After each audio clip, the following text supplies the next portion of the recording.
plus tarder, nous apprécions le frère Boni Kayelou qui va nous parler de la part du Seigneur. Nous l'accueillons au nom de Jésus.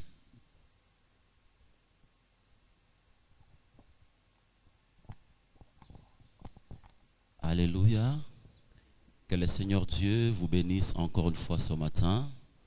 Nous sommes très heureux d'être dans la présence de Dieu.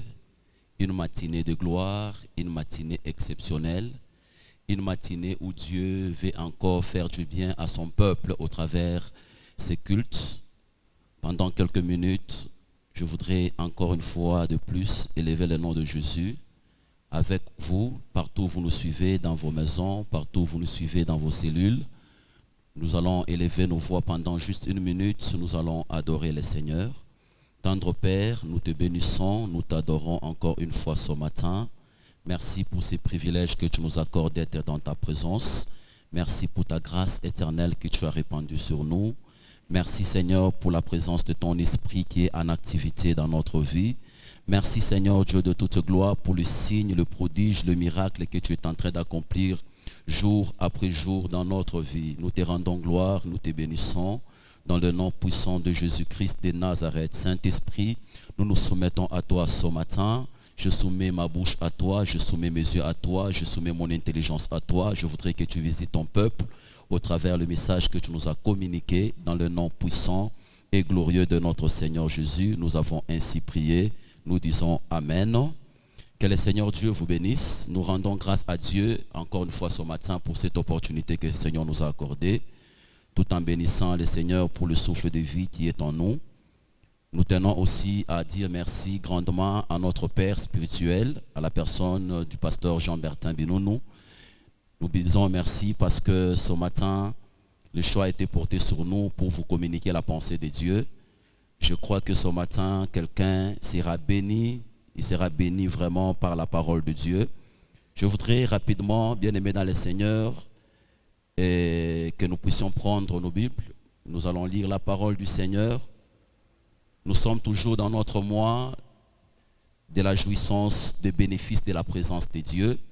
Le Seigneur nous fait du bien durant ces 2 mois au travers ces éminents hommes de Dieu qui sont passés. Chaque fois, nous les suivons dans nos maisons, nous ne cessons d'être édifiés.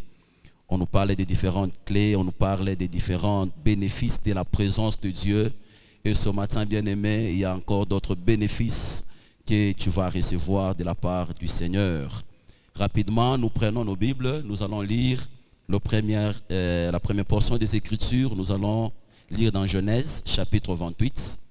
Genèse, chapitre 28, le verset 10 à 17. Pour ceux-là qui écrivent déjà, nous allons lire encore dans Apocalypse, chapitre 21, le verset 23. Nous allons aussi ajouter Matthieu, le chapitre 5, le verset 14. Nous allons aussi lire notre verset de base qui est dans 1 Corinthiens, le chapitre 3, le verset 16. Nous lisons la parole de Dieu dans Genèse, chapitre 28, le verset 10. La Bible dit, Jacob partit de Beersheba et s'en alla à Charan. Il arriva dans le lieu où il passa la nuit, car le soleil était couché. Il prit une pierre dont il fit son chevet et il se coucha dans ces lieux-là. Il eut un songe. Voici une échelle était appuyée sur la terre et son sommet touchait le ciel. Et voici les anges de Dieu montaient et descendaient sur cette échelle. Verset 14, 13. Le dit, voici l'Éternel se tenait au-dessus de l'échelle et il dit, je suis l'Éternel, le Dieu d'Abraham, ton père, et le Dieu d'Isaac. La terre sur laquelle tu es couché, je la donnerai à toi et à ta postérité. Ta postérité sera comme la poussière de la terre. Tu t'étendras de l'Occident à l'Orient, du septentrion au midi, et toutes les familles de la terre seront bénies en toi et en ta postérité. Voici, je suis avec toi, je te garderai partout où tu iras.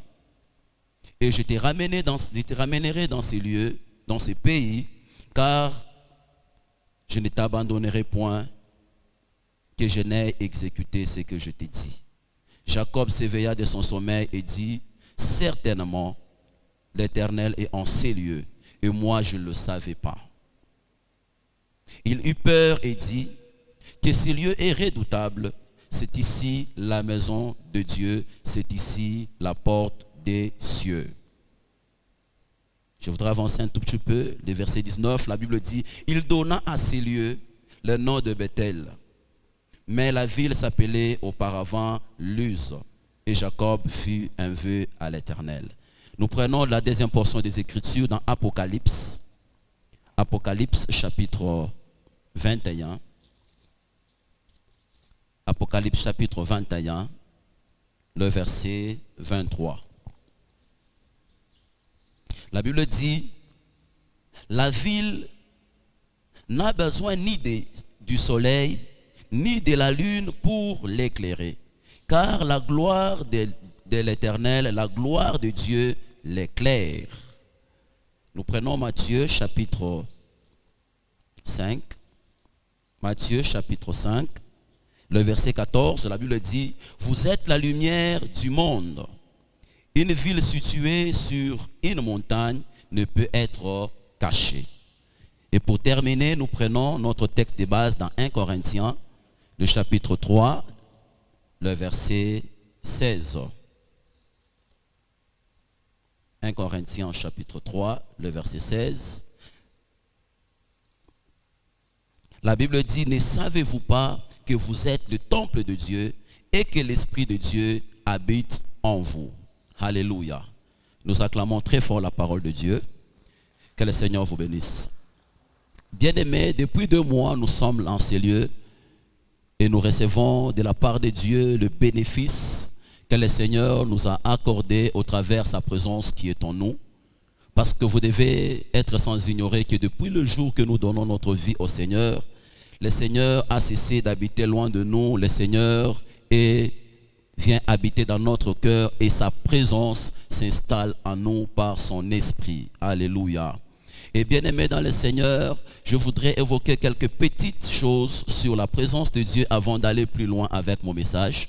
La première des choses que je voulais dire à propos de la présence de Dieu, parce que plusieurs enfants de Dieu, plusieurs chrétiens, plusieurs personnes, lorsqu'on parle de la présence de Dieu, ils sont dans la confusion. Ils pensent que la présence de Dieu, c'est un endroit imaginable où ils peuvent entrer et sortir. Alléluia. Il y a d'autres qui pensent que la présence de Dieu, c'est une chanson douce, une chanson émotionnelle qui touche aux émotions de la personne. Et quand elle sent ça, des petits frissons dans son cœur, il se dit, voilà, la présence de Dieu est là.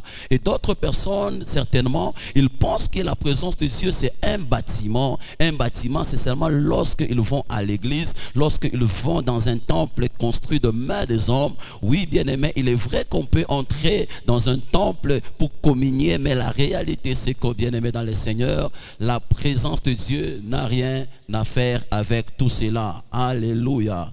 Mais la présence de Dieu, je voudrais dire ce matin que la présence de Dieu, la présence de Dieu, c'est partout où Dieu est. Amen. Que le Seigneur Dieu vous bénisse. Que le Seigneur Dieu vous bénisse encore une fois ce matin. Alors, dans le texte que nous avons lu de Genèse, chapitre 28, la Bible est en train de nous dire quelque chose de très important. La Bible nous relate une histoire de cet homme que j'aime bien, Jacob, après avoir reçu la bénédiction de son père.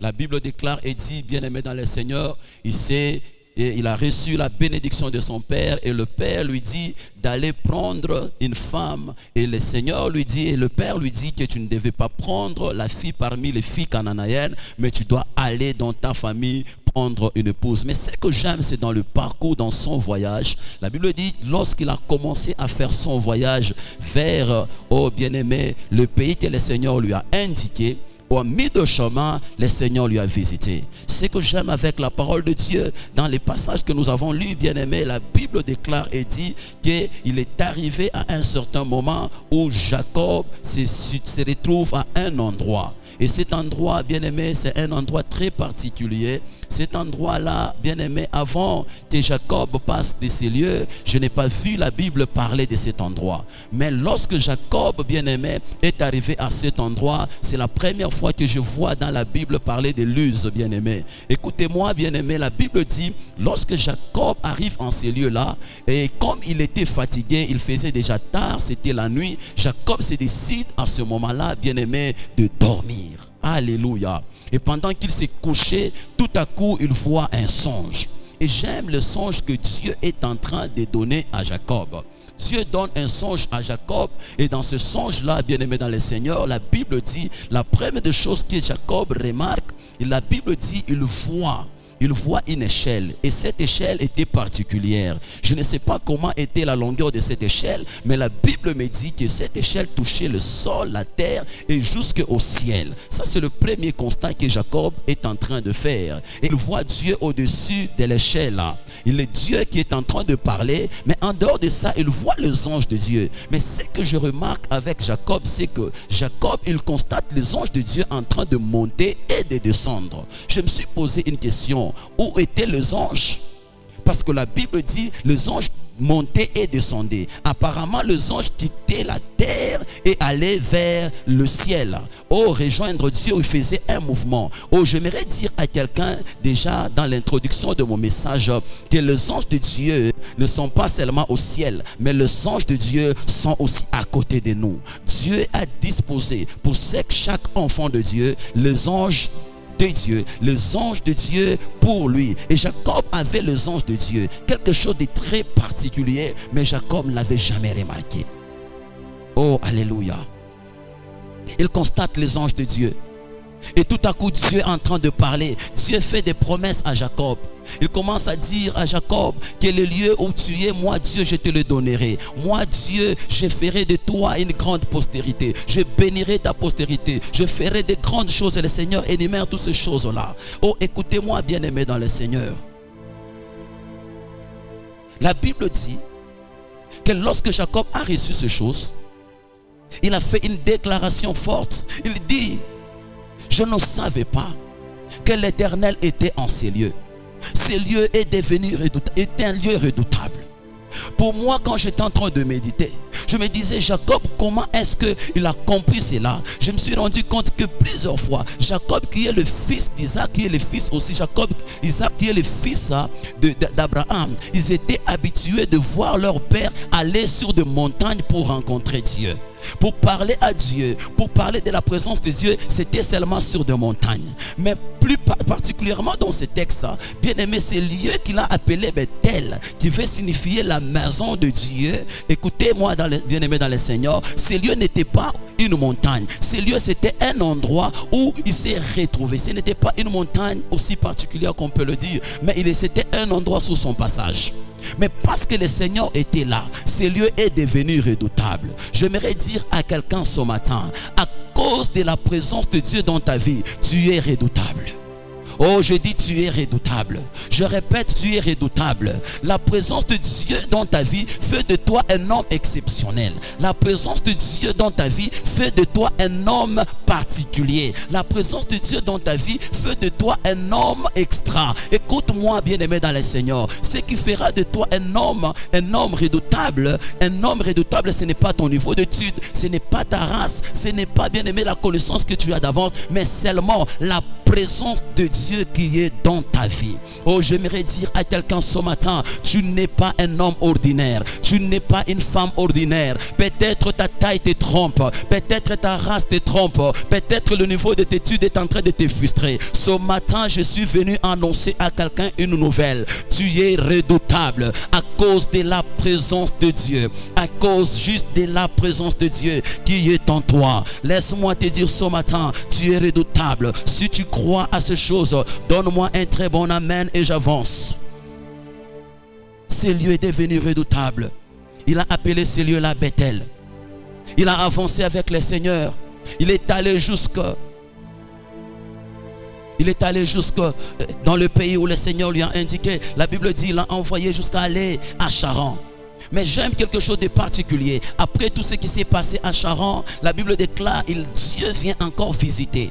il vient visiter Jacob pour lui dire, Jacob, tu dois rentrer. Mais cette fois-ci, lorsque tu rentres, Bethel ne sera pas seulement un lieu de passage, mais Bethel sera un lieu où tu dois demeurer. Dans Genèse chapitre 35, Dieu apparaît à Jacob et lui dit, tu dois rentrer. Mais cette fois-ci, tu ne vas pas passer sur Bethel, mais tu dois demeurer et tu dois construire un monument. Oh, j'aime ça. Il est rentré, il est arrivé à Bethel. Mais cette fois-ci, quelque chose de particulier. Il a dit, quand il est arrivé, il n'a pas appelé Bethel seulement Bethel, mais il a ajouté quelque chose. Il a dit, cette fois-ci, ce lieu est appelé El Bethel. Or, Bethel signifie seulement la maison de Dieu. Mais El Bethel signifie le Dieu de la maison de Dieu. Oh my God. Je suis en train de dire quelque chose à quelqu'un ce matin. Le Dieu de la maison n'est pas seulement le Dieu qui habite dans la maison, mais il est le Dieu aussi qui se manifeste dans la maison. Lorsqu'il a visité, la Bible dit lorsqu'il est parti, il a vu la gloire de Dieu. Il a vu Dieu le visiter. Il est parti seul, mais il est rentré avec ses femmes. Il est rentré avec ses enfants. Il est rentré avec des richesses. Finalement, bien-aimé dans le Seigneur, Dieu a visité la vie de Jacob et Jacob a vécu la gloire de Dieu. Ce matin, bien-aimé, je déclare, j'ai deux bénéfices que je voudrais transmettre à l'église. Deux bénéfices que je voudrais te transmettre, toi qui es en train de me suivre en direct ce matin. Le deux bénéfices, le premier que je voudrais te parler, bien-aimé, c'est le premier bénéfice que je voudrais te donner ce matin, c'est ce que j'ai appelé le changement d'identité ou la restauration de l'identité. Alléluia. La Bible dit, lorsque Jacob est arrivé encore à El Bethel, il a construit le monument. C'est à ce lieu-là que Dieu est venu visiter Jacob. Il a changé le nom de Jacob, il lui a donné le nom d'Israël. Écoute-moi mon frère, ma soeur, la présence de Dieu en toi vient changer ton identité. La présence de Dieu en toi vient changer ton identité. C'est vrai, tu es né de ton père biologiquement, mais spirituellement, lorsque tu es né de Dieu, ton identité est liée à la divinité. Ton identité est liée à Dieu. Ton identité est liée à ton Créateur. Ce matin, j'aimerais dire à quelqu'un une chose. Ton identité a déjà changé à cause de la présence de Dieu. C'est comme ça, bien-aimé dans le Seigneur, lorsque la Bible nous dit dans 1 Corinthiens chapitre 3, le verset 16, Paul était étonné. Moi, quand je lis ce passage, il dit, ne savez-vous pas que votre corps, c'est le temple de Dieu et que l'Esprit de Dieu habite en vous? Bien-aimé, j'ouvre une parenthèse. Ce peuple de Corinthe, ce n'était pas à leur première fois de leur parler de ces choses. Paul voulait leur rappeler. Pour moi, lorsque je méditais, j'ai compris que Paul a constaté quelque chose lorsqu'il regardait le peuple de Corinthe. Ils étaient le temple de Dieu. Ils avaient Christ en eux, ils avaient l'Esprit de Dieu en eux, mais leur manière de marcher, leur manière de vivre, leur manière de se comporter, bien-aimés dans le Seigneur, ne reflétait pas le Dieu qu'ils étaient en train de porter en eux. C'est comme ça que Paul dit, ne savez-vous pas que votre corps, c'est le temple de Dieu? Pour dire, rappelez-vous que vous êtes le temple de Dieu. Vous ne devez pas vivre de n'importe quelle manière. Vous ne devez pas vous négliger. Vous ne devez pas, bien-aimés dans le Seigneur, être dans la désolation à cause des réalités qui sont autour de vous. Bien-aimés, en réalité, dans l'homme, ce n'est pas la chair. En réalité, dans l'homme, c'est l'esprit. Alléluia. J'aimerais dire à quelqu'un ce matin une chose. En réalité, en toi, c'est l'esprit. Oh, bien-aimé, il dit que vous êtes le temple de Dieu et l'Esprit de Dieu est en train d'habiter en vous. Et dans Matthieu chapitre 5 que nous avons lu, le verset 13, la Bible dit que vous êtes la lumière du monde. Bien-aimé, le bénéfice que je voudrais te donner ce matin, lorsque Dieu vient habiter en toi, par sa présence, ton identité change. Par ta présence, tu deviens la lumière du monde. Par ta présence, tu deviens le sel de la terre. Je suis en train de dire à quelqu'un, bien-aimé, ce matin, retiens une chose, tu es le temple de Dieu, tu es la demeure de Dieu, tu es l'habitation de Dieu. Oh, notre Dieu est lumière, notre Dieu n'est pas ténèbres. Sa présence en nous est lumière et nous sommes devenus lumière. La présence de Dieu fait de nous, restaure la saveur, le sel en nous. J'aimerais dire à quelqu'un ce matin, j'aimerais dire à quelqu'un ce matin, reçois cette grâce dans le nom de Jésus. Reçois cette grâce de vivre, d'être la lumière du monde. Reçois cette grâce d'être la lumière du monde. Et je t'annonce ce matin, tu n'es pas n'importe qui. Je t'annonce ce matin, tu es la lumière du monde. Dieu est venu changer ton identité. Dieu est venu changer ton identité. Tu n'es pas n'importe qui. Tu n'es pas n'importe qui. Tu n'es pas n'importe qui. La présence de Dieu est en toi. La présence de Dieu fait de toi un homme extraordinaire. La présence de Dieu fait de toi un homme d'impact. La présence de Dieu fait de toi. La Bible dit aussi dans Apocalypse que nous sommes la ville. Nous sommes une ville. J'aimerais rentrer un peu dans Matthieu. Quand nous lisons dans Matthieu, la Bible ne dit pas seulement que nous sommes la lumière, mais la Bible ajoute une chose, que nous sommes une ville. Une ville qui est construite sur une montagne. J'annonce à quelqu'un ce matin, tu es une ville qui est bâtie sur une montagne. Ta place à toi, ce n'est pas dans la bassesse, mais ta place à toi, c'est dans les hauteurs.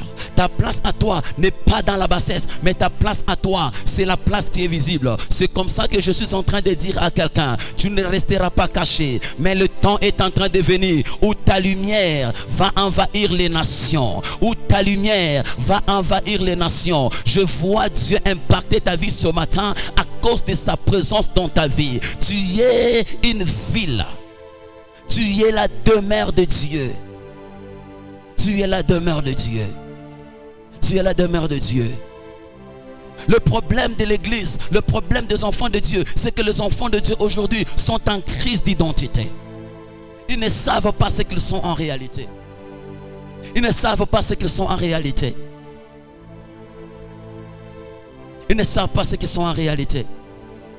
Pour réaliser la présence de Dieu qui est en nous, bien aimé, cela demande, fait appel à deux facteurs. Le premier facteur, c'est la conscience. Lorsque Paul parlait ainsi, il voulait juste parler à la conscience des enfants de Dieu de Corinthe pour leur dire, soyez conscients que vous n'êtes pas de n'importe qui, mais vous êtes le temple de Dieu. Mais le deuxième facteur, bien aimé dans le Seigneur, c'est ce facteur-là de la volonté. Si tu veux que ta vie puisse rayonner, si tu veux que ta vie puisse impacter, bien aimé, tu dois être conscient. Conscient de la présence de Dieu. Conscient de la gloire de Dieu qui est en toi. Conscient de toutes ces choses dans le nom de Jésus. Ce matin, le Seigneur m'a dit qu'il est en train de restaurer la vie des enfants de Dieu. Il y a des gens que Dieu est en train de restaurer leur identité. Tu as tellement pleuré. Tu as vécu tellement le malheur, tu as commencé à t'identifier par rapport au malheur. Tu as commencé à dire que bien aimé dans le Seigneur, tu es la lumière de Dieu. Tu es la lumière de Dieu. Tu es une ville bâtie sur la montagne. Et le temps est arrivé où ta lumière doit être constatée par les nations. Église, ta lumière doit briller. Église, nous devons briller. Église, nous devons manifester la gloire de l'Éternel. La deuxième des choses, bien aimé, comme bénéfice de la présence de Dieu que je voudrais te communiquer ce matin, c'est ces bénéfices que je trouvais dans Apocalypse chapitre 21. Dans Apocalypse chapitre 21, le verset 23 que nous avons lu avec vous. Je voudrais qu'on relise encore ce passage. Un passage qui m'a fait du bien. Un passage qui m'a fait tellement du bien quand je le lisais. La Bible dit qu'une ville n'a pas besoin du soleil ni de la lune pour éclairer. Mais la gloire de l'Éternel est en train de l'éclairer. Il dit la ville, elle n'a ni besoin du soleil, elle n'a ni besoin de la lune, mais elle a besoin juste de la gloire de Dieu. Un autre bénéfice que je voudrais te communiquer ce matin, c'est qu'à cause de la présence de Dieu qui est en toi, la gloire de Dieu est venue habiter en toi. Wow. Je dis à quelqu'un, la gloire de Dieu est venue habiter en toi. Je répète, la gloire de Dieu est venue habiter en toi. Et ton ville, laisse-moi te dire, ce n'est pas le soleil qui va t'éclairer, ce n'est pas la lune qui va t'éclairer, mais la gloire de Dieu va manifester. Ça va se manifester en toi. Alléluia. La gloire de l'Éternel. La gloire de l'Éternel. Cette gloire, lorsqu'elle est dans la vie de quelqu'un, cette personne ne reste pas au même niveau. Écoutez, dans l'Ancien Testament, on pouvait aller rencontrer cette gloire seulement à certains endroits particuliers. Avant qu'on bâtisse le temple, on pouvait rencontrer cette gloire seulement sous la montagne. Lorsque Moïse pouvait monter sur la montagne, c'est alors que cette gloire pouvait descendre. Et lorsqu'on a construit le temple, on a construit le temple dans une configuration telle que le temple avait 3 parties. Il y avait le parvis, il y avait le lieu saint, il y avait le lieu trop saint. Bien aimé, ce n'est pas tout le monde qui pouvait entrer dans le lieu trop saint. Il y a d'autres qui arrivaient seulement au niveau du lieu saint et s'arrêtaient. Il y a d'autres qui arrivaient seulement au niveau du parvis, s'arrêtaient. Mais ceux-là qui vivaient la gloire, c'était ceux-là qui entraient dans le lieu trop saint. Oh, j'aime, la Bible dit, Dieu a refusé d'habiter dans cette nouvelle alliance. Dieu a refusé d'habiter dans le temple construit de mains des hommes. Il s'est choisi un corps. Il s'est choisi ta vie. Il s'est choisi ma vie. Il s'est choisi l'église, le lieu où il fait encore manifester sa gloire. Oh bien-aimé dans le Seigneur, la gloire de Dieu, lorsqu'elle arrive dans la vie de quelqu'un, cette gloire-là, elle cesse, bien-aimé, elle fait cesser toutes les discussions. Si on peut poser la question de savoir, aujourd'hui, est-ce que Dieu est avec vous?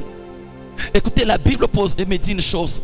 Lorsque je lis la vie d'Élie, la Bible dit dans l'époque d'Élie, le peuple était dans la confusion. Et la confusion était venue du fait que d'autres disaient que Baal était Dieu. Les autres disaient que c'est l'Éternel qui est Dieu. Mais ces jours-là, lorsqu'ils se sont retrouvés sur la montagne, le véritable devait se révéler par sa gloire. Bien-aimé, la Bible dit, si c'est Baal qui est Dieu, qui se manifeste par la gloire. Et si c'est l'Éternel qui est Dieu, qui se manifeste par la gloire qui était le feu. Mais ce jour-là, la gloire de Dieu, la Bible dit, a cessé la faire venir. Je prophétise sur mon église et je déclare, le temps est en train de venir où on ne va pas chercher l'adresse de la chapelle de la foi triomphante. À cause de la gloire de Dieu, nous serons ici au Congo, nous serons aux États-Unis, nous serons partout dans le monde, parce que la Bible déclare, allez et faites de toutes les nations mes disciples. La gloire de Dieu est là. La gloire de Dieu, elle est réelle. La gloire de Dieu fait cesser toutes les discussions. La Bible dit, Dieu fera la différence entre ceux qui le servent et ceux qui ne le servent pas. Et cette différence, bien aimé, elle arrive quand la gloire de Dieu est manifeste. Oh, je sens ces choses dans mon esprit. Je sens ces choses dans mon esprit. La gloire de Dieu, c'est la réponse de Dieu aux problèmes des hommes. La gloire de Dieu, c'est la réponse de Dieu à toutes les questions, à tous les problèmes des hommes. Bien-aimé, tu te poses beaucoup de questions, mais la réponse que je te donne ce matin, la présence de Dieu qui est en toi est la réponse et la solution à tous les problèmes que tu rencontres. Ta solution n'est pas loin, mais ta solution est en toi. En tant qu'enfant de Dieu, ta solution est en toi. La solution que tu es en train de chercher ce matin ne viendra pas par l'hôpital. Peut-être tu es malade. La solution que tu es en train de chercher ne viendra pas seulement de notre gouvernement.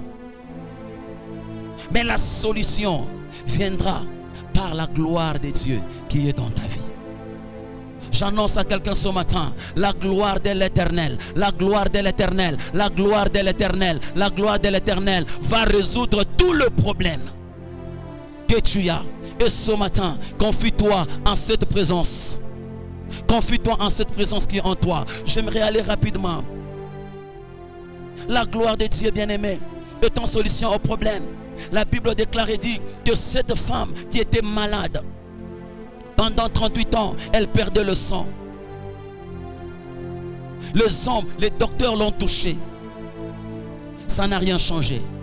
Mais lorsque elle a touché à la gloire de Dieu. My God. Elle a touché au pont du vêtement de Jésus. Elle a touché Jésus. La Bible déclare en ce même instant-là, la perte de sang a... Oh, alléluia. Le sang a cessé de couler. J'aimerais dire à quelqu'un ce matin, la gloire de l'Éternel. Les hommes t'ont touché, tu n'as rien vu. Mais le temps est arrivé où la gloire de l'Éternel, tu vas toucher à la gloire de Dieu. Et le problème que tu as va trouver la solution.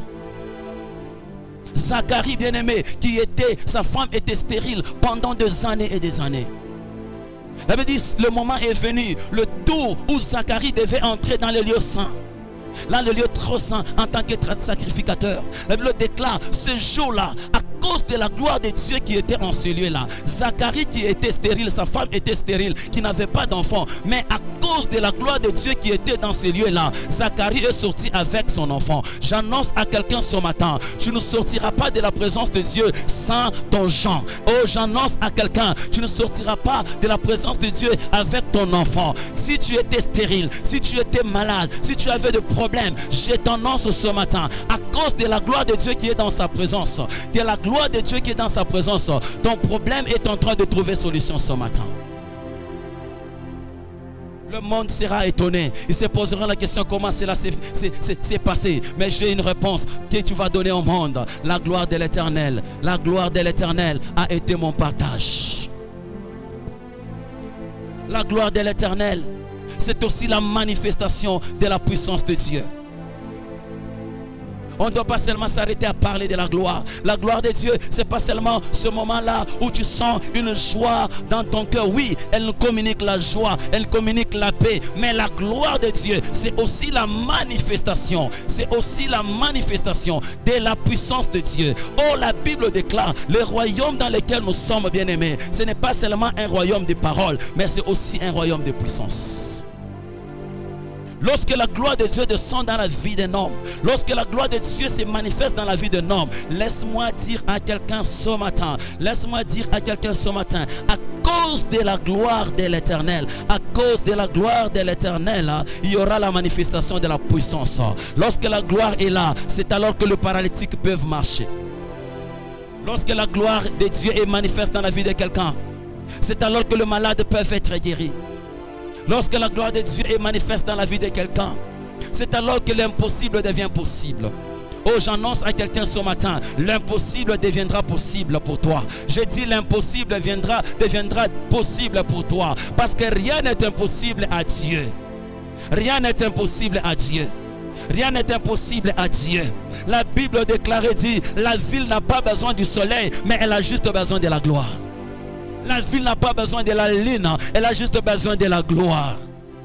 Que cette gloire commence à entrer dans ta maison au nom de Jésus. Pendant que tu me donnes un bon amen, je vois la gloire de Dieu envahir ta vie. Pendant que tu me donnes un bon amen, je suis en train de voir cette gloire de Dieu ramener le sourire qui était déjà parti. Pendant que tu me donnes un bon amen, je suis en train de voir la joie de Dieu déborder dans ta vie. Oh, je vois la gloire de l'Éternel entrer dans ta maison. Le problème de ta maison, le problème de ta maison trouve solution ce matin à cause de la gloire de l'Éternel. Oh, je sens cette gloire ce matin. Je sens cette gloire ce matin. La dernière chose, c'est que cette gloire-là, c'est Jésus. La Bible dit, Christ en nous, l'espérance de la gloire. Christ en nous, c'est l'espérance de la gloire. Christ en moi, c'est l'espérance de la gloire. Bien-aimé, tu n'as pas n'importe qui en toi. Tu as Christ en toi. Si tu as Christ en toi, espère encore à la gloire. Oh, ce que j'aime avec Jésus, c'est que la fin est déjà connue. Oh my God, je dis ta fin est déjà connue. Même si aujourd'hui tu souffres, ta fin est déjà connue. Même si aujourd'hui tu es célibataire, ta fin est déjà connue. Même si aujourd'hui tu es pauvre, ta fin est déjà connue. La fin, la finalité, c'est la gloire de l'Éternel. Oh, je dis la fin, c'est la gloire de l'Éternel. C'est pourquoi la Bible dit, le monde attend avec un ardent désir la révélation des fils de l'homme. Bien-aimé, aujourd'hui, même si tu es faible, la finalité, c'est la force. Même si tu es pauvre, la finalité, c'est la richesse. Oh, la gloire de l'Éternel est ton partage ce matin. Christ en nous, l'espérance. L'espérance de la gloire. Christ en nous, l'espérance de la gloire. Christ en nous, l'espérance de la gloire. J'aimerais annoncer à quelqu'un ce matin, partout tu es en train de me suivre, dans ta maison, dans ton véhicule, dans ta cellule, je sens la gloire de Dieu descendre. Je sens la gloire de Dieu descendre. Ce matin, c'est une matinée de gloire. Je vois Dieu visiter ta maison. Je vois Dieu t'élever. Je vois Dieu se glorifier puissamment dans ta vie. Pendant que tu es là, j'aimerais que tu lèves ta main là où tu es. Que tu commences à dire merci au Seigneur. Élève ta voix là où tu es et commence à rendre gloire à l'Éternel. Dis Seigneur merci.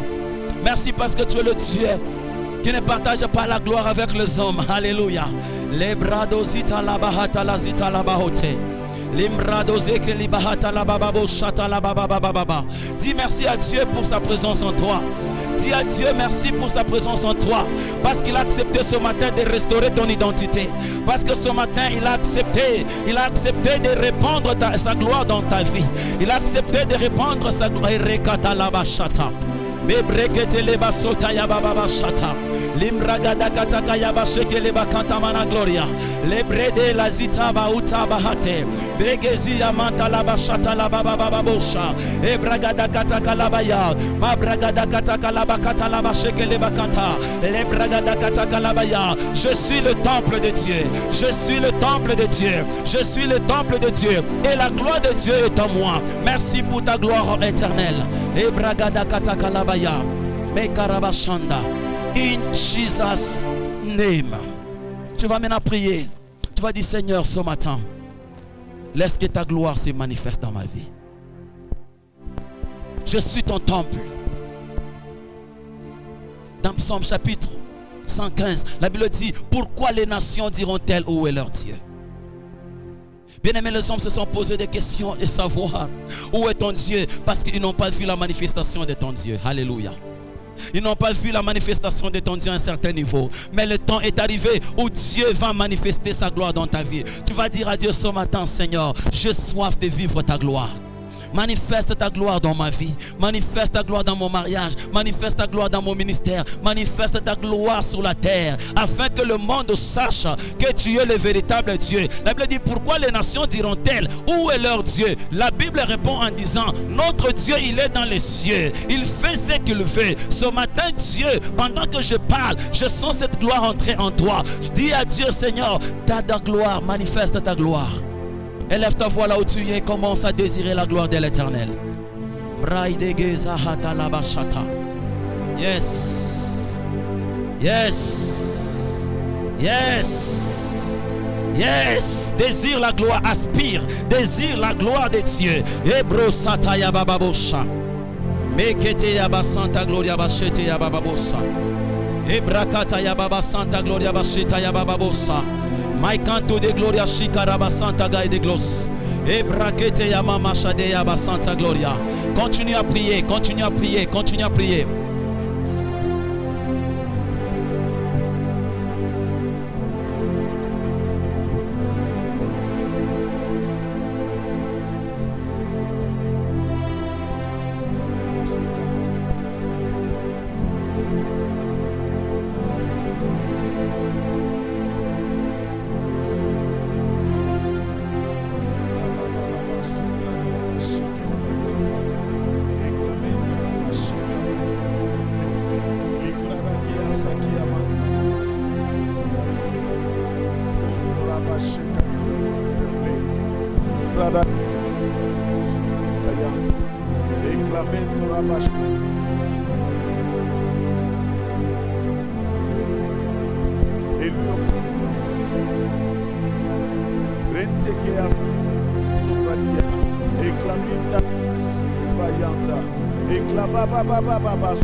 La gloire de Dieu, la gloire de Dieu est ma portion. La gloire de Dieu est ma portion. La gloire de Dieu est ma portion. Dans mon mariage, dans la vie de mes enfants, la gloire de Dieu. La gloire de Dieu est ma portion. La gloire de Dieu est ma portion. Bayanta, éclate Rabaché, Iklobobo Soki Mantarabashi Kelebaya, Éclamenta Rabaché Kamaïko,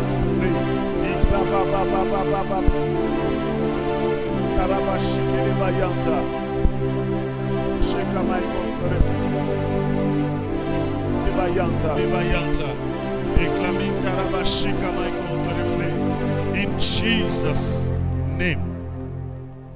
Tel que tu as suivi ce message, que la gloire de Dieu envahisse ta vie au nom de Jésus. Que la gloire de Dieu envahisse tes finances au nom de Jésus. Que la gloire de Dieu envahisse ton travail au nom de Jésus. Que la gloire de Dieu envahisse ton mariage au nom de Jésus.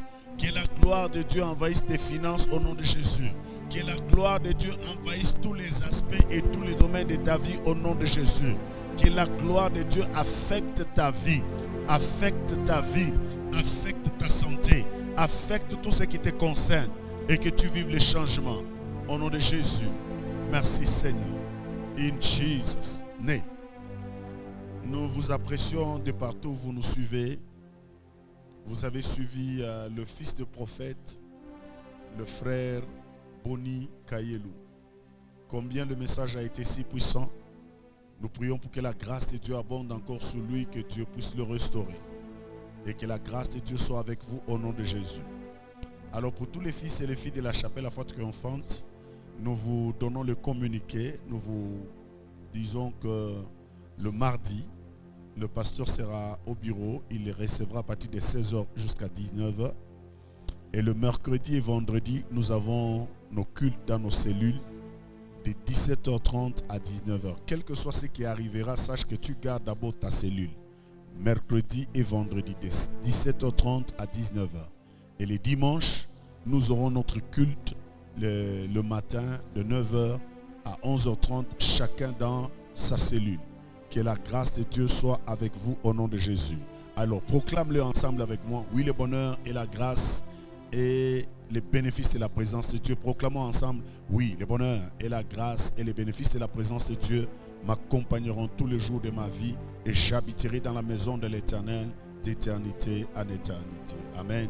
Shalom, que la paix de Dieu vous accompagne. En notre